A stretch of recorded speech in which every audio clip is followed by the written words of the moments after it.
Dear students, in addition to the yesterday's topic, let me continue this, the National Freedom Movement. I have already told you up to the Indian National Army. After the defeat of Japan, the Indian National Army soldiers were kept under the control of the Britishers, and trial charges were leveled against them. And due to heavy strikes that were going on in different parts of the country, the Britishers freed them. After the end of Second World War, there was severe shortage of food. Rationing of food took place in different places. Black marketing was there. Unemployment problem was there. The prices were increasing tremendously.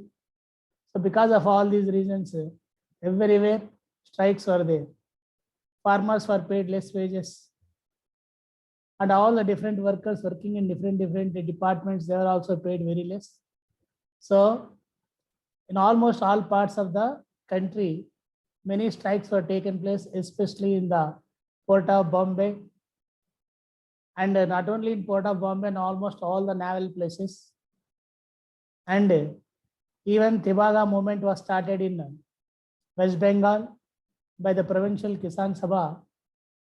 The farmers were agitating to get 2/3 portion of the cultivated crop for doing agricultural activities on the lands of the big landlords. So Tibaga movement was started. Similar type of movement was also started in Telangana by the farmers under the leadership of Communist Party of India. There the farmers demanded for the clarifying of their debts, and bonded labor should be abolished. These were the two main demands of the farmers, that whatever debt that had been taken, that is to be waived off, and bonded labor should be abolished. So in this way, in different places, different movements were started against the Britishers. So after the end of Second World War, the British government once again had negotiations with the Indian National Congress as well as the Muslim League. And after the end of Second World War, the British government told the Indian National Congress that the Indian National Executive Council will be headed only by the Indians, except for the post of Viceroy and the Supreme Armed Forces Commander-in-Chief. So except these two remaining, all the Executive Council will be under the control of the Indians. But Muslim League demanded that the members to the Executive Council of Muslims will be elected only by the Muslims, whereas some of the national Muslims, they were opposed to that and they supported the Indian National Congress. So like that, once again, talks were failed between the Muslim League Party as well as the Indian National Congress. Then Cabinet Mission Plan came to India in the month of March in the year 1946 to held negotiations once again. Even the proposals of Cabinet Mission Plan were also been failed. And the Muslim League, under the leadership of Jinnah, they started demanding for a separate state called Pakistan. And they told the Muslims, if they want to achieve Pakistan, they have to come out in the streets to fight against the Hindus. So like that, they decided that 16th August 1946 will be considered as a direct action day for achieving Pakistan. So because of this, number of communal riots took place in different parts of northern part of India, and more than 2,000 to 3,000 people were killed. So at that time, Lord Wavell, who was the Viceroy of our country, he was replaced by Lord Mountbatten. He came to India and he put a proposal that United India is to be divided into two. And painfully, the Indians also agreed for the partition of our country. And as per the plan of Mountbatten, 14th August 1947 will be declared as independent for Pakistan, and 15th August 1947 is celebrated as the Independence for India. So like that, United India was partitioned on the basis of religion. Why? Because mainly communal clashes were developed in different parts of the country. So like that, United India was divided into two, Pakistan and India, much to the dislike of the majority of the Indian National Congress leaders. Then new boundaries had been drawn.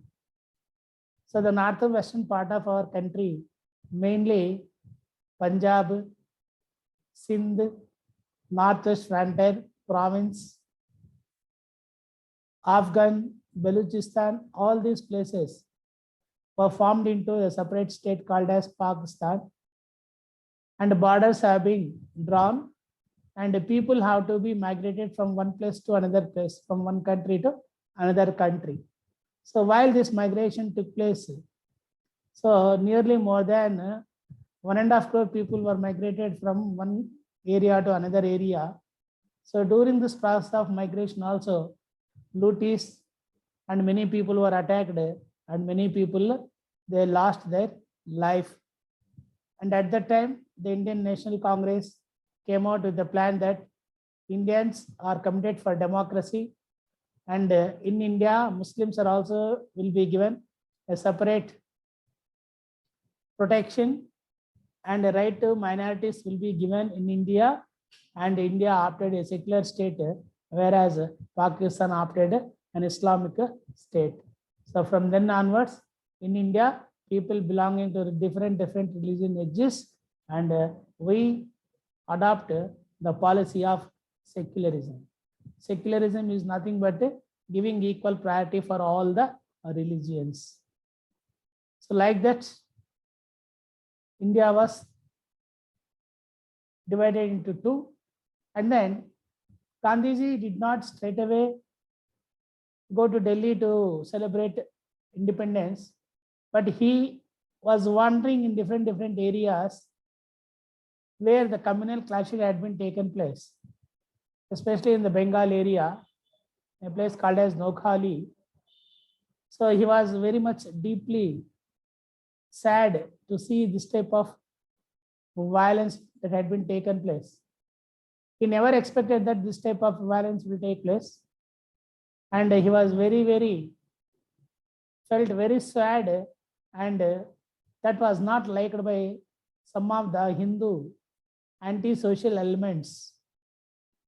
So they wanted to kill Mahatma Gandhiji, and they started disturbing the prayers of Mahatma Gandhiji.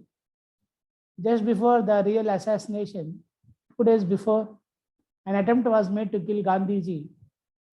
Then Gandhiji said that if I am to die by the bullets of a madman, I must do so by smiling. There should not be any anger on my face, and God must be in my heart, and God's name should be on my lips. That was a statement given by Mahatma Gandhiji. And after 2 days, on 30th January 1948, Gandhiji was killed or assassinated by Nathuram Vinayak Godse. So like that, the father of nation was killed by a Hindu extremist called as Nathuram Vinayak Godse. So that was how India has lost an eminent leader who was mainly responsible for bringing unity among all the Indians to fight against the Britishers with the two principles of truth and non-violence. And then, while granting independence to India and Pakistan, the Britishers have also given independence to nearly 550 princely states which were under their control. All these princely states were given the freedom either to join Pakistan or India or to maintain their independent status, except 3 places: Junagadh, Kashmir, and Nizam of Hyderabad. Remaining all the princely states were incorporated into Indian Union by Sardar Vallabhbhai Patel, who was popularly called as Iron Man of India. So after taking the public opinion, Junagadh was incorporated.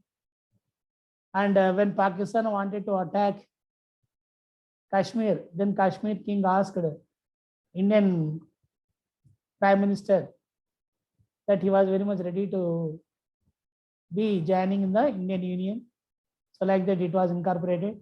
Then against the Nizam of Hyderabad, police action had been taken. So Nizam of Hyderabad has been incorporated to Indian Union. So like this, India was freed from all the places in our country except two places. One, Goa was under the control of Portuguese, and Pondicherry was under the control of French. So except these two, remaining all the other places were completely under the control of India. So India adopted secularism, and like that we achieved independence. So after achieving independence, there were many problems that India had during those period. There was poverty, unemployment, inflation, and land distribution was not there. So heavy economic inequalities existing between rich people and poor people. So the first main objective before the government was to face all these challenges. To overcome these challenges, the government has set up a planning commission. Thereby, 5-year plans have been adopted so that all these objectives will be fulfilled within a few years. So dear students, so this is about the freedom movement of India. So you prepare well, and once again I am telling you to subscribe my channel. Thank you.